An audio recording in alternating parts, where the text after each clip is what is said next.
تو یہ ایک معجزہ اللہ نے ظاہر کرنا تھا، اس میں بہت ساری حکمتیں تھیں اور اس میں بہت سارے مضامین ہیں۔ سب سے پہلا سوال اس میں عام طور پر کیا جاتا ہے کہ اللہ کے حبیب صلی اللہ علیہ وسلم نے اللہ کی زیارت معراج کی رات کی یا نہیں کی۔ اس بارے میں دونوں طرف روایات ہیں، کوئی مضبوط بات ہمیں اس بارے میں ملتی نہیں ہے کہ زیارت ہوئی یا نہیں۔ جن احادیث میں آتا ہے کہ زیارت کی وہ قابل تعویل ہیں، اور بعض روایتوں میں صراحتاً نفی ہے، اس لیے اس بارے میں کوئی بھی شخص کوئی بھی نظریہ رکھ لے تو رکھ سکتا ہے۔ میرا اپنا رجحان یہ ہے کہ کسی مضبوط دلیل سے یہ ثابت ہوتا نہیں ہے کہ ہمارے حبیب صلی اللہ علیہ وسلم نے اس رات میں واقعی اللہ کی زیارت کی ہے، کوئی مضبوط روایت نہیں ہے، اور جو نفی کی روایتیں ہیں وہ زیادہ مضبوط ہیں، واللہ اعلم۔ دوسرا یہ کہ اس میں حکمت کیا تھی، تو پہلی حکمت تو یہی تھی کہ نبی کا ایک معجزہ ظاہر کرنا تاکہ عربوں کو آپ کی نبوت پہ یقین آئے معجزات کے ذریعے۔ دوسری ایک بہت بڑی حکمت علماء نے یہ بیان کی ہے کہ اللہ تعالیٰ کیونکہ نبی صلی اللہ علیہ وسلم کو آخری نبی اور سب سے افضل نبی بنایا، تو آپ کے ساتھ ایک ایسا معجزہ ظاہر کیا گیا کہ جس سے آپ کا مقام تمام پیغمبروں سے بلند ہونا ثابت ہو جائے۔ اب دیکھیں اللہ کے حبیب صلی اللہ علیہ وسلم تو مسجد اقصیٰ سفر کر ہی نہیں، بہت مشکل تھا آپ کے لیے وہاں تک سفر کرنا، جبکہ مسجد اقصیٰ زیادہ تر پیغمبروں کا قبلہ رہا ہے۔ تو اتنی مقدس سرزمین سے اللہ تعالیٰ اپنے حبیب صلی اللہ علیہ وسلم کو اس کی برکتوں سے کیسے محروم کر سکتے تھے؟ تو اللہ تعالیٰ کی حکمت نے یہ تقاضا کیا کہ وہ سرزمین جو موسیٰ کلیم اللہ کا قبلہ رہی ہے، جو ابراہیم علیہ السلام جہاں نماز پڑھا کرتے تھے، جہاں یعقوب علیہ السلام، اسماعیل علیہ السلام، اسحاق علیہ السلام اور عیسیٰ علیہ السلام، یہ سارے پیغمبر گزرے، تو اس زمین کی برکت نبی صلی اللہ علیہ وسلم بھی حاصل کریں۔ ایک تو یہ، اور دوسرا اس زمین کو پیغمبر کی برکت بھی ملے، یعنی اس زمین کی فضیلت میں اور اضافہ ہو کہ اتنے سارے پیغمبر یہاں آئے ہیں، تو یہ کیسے ہو سکتا ہے کہ محمد صلی اللہ علیہ وسلم کے قدم یہاں نہ ہوں، تاکہ اس بیت المقدس کی فضیلت اور زیادہ بڑھ جائے۔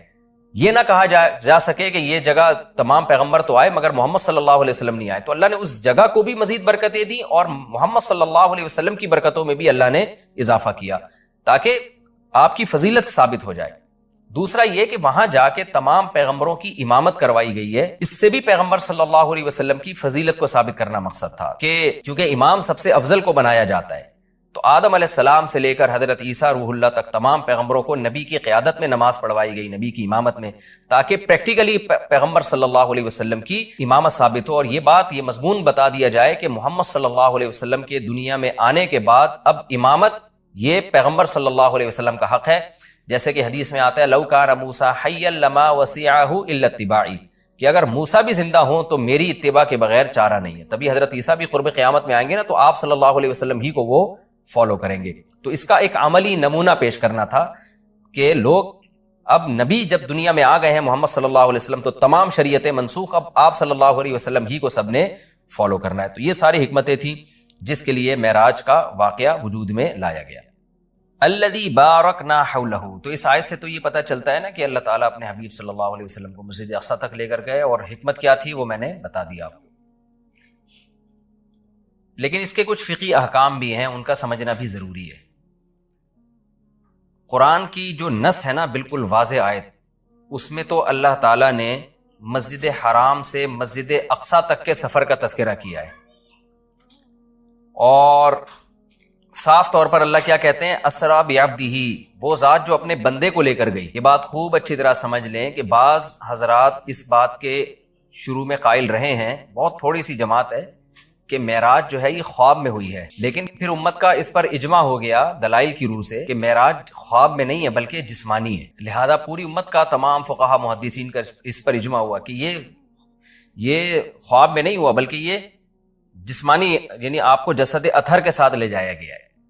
اور اس کی دلیل قرآن کی آیت ہے کہ سبحان الذی اسرا، ایک تو سبحان اللہ عربی میں تعجب کے موقع پہ کہا جاتا ہے، تعجب ظاہر ہے جب ہی ہوگا نا جب جاگتی حالت میں ہو، اگر خواب کی حالت میں ہے تو پھر تو یہ تعجب کی بات نہیں، خواب میں تو کچھ بھی آ سکتا ہے انسان کو۔ دوسرا یہ کہ اللہ نے یہاں یہ فرمایا بعبدہ، اپنے بندے کو لے کر گیا، تو عبد کا جو اطلاق ہے نا بندے کا، وہ صرف روح پر نہیں ہوتا، وہ جسم اور روح دونوں پر ہوتا ہے۔ جب ہم کہتے ہیں میں فلاں کو فلاں جگہ لے کر گیا، تو اس سے یہی سمجھ میں آتا ہے کہ اس کو جسم کے ساتھ لے کر گیا، تو اس لیے قرآن میں یہ بھی اشارہ ملتا ہے کہ معراج جو ہے وہ جسم کے ساتھ ہوئی ہے۔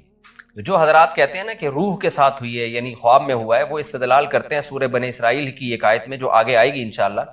جس میں آتا ہے وَمَا جَعَلْنَا الرُّؤْيَا الَّتِي أَرَيْنَاكَ إِلَّا فِتْنَةً لِلنَّاسِ وَالشَّجَرَةَ الْمَلْعُونَةَ فِي الْقُرْآنِ، یہ سورہ بنی اسرائیل میں اسی صورت میں آگے یہ آیت آ رہی ہے، میں اس کا نمبر بھی آپ کو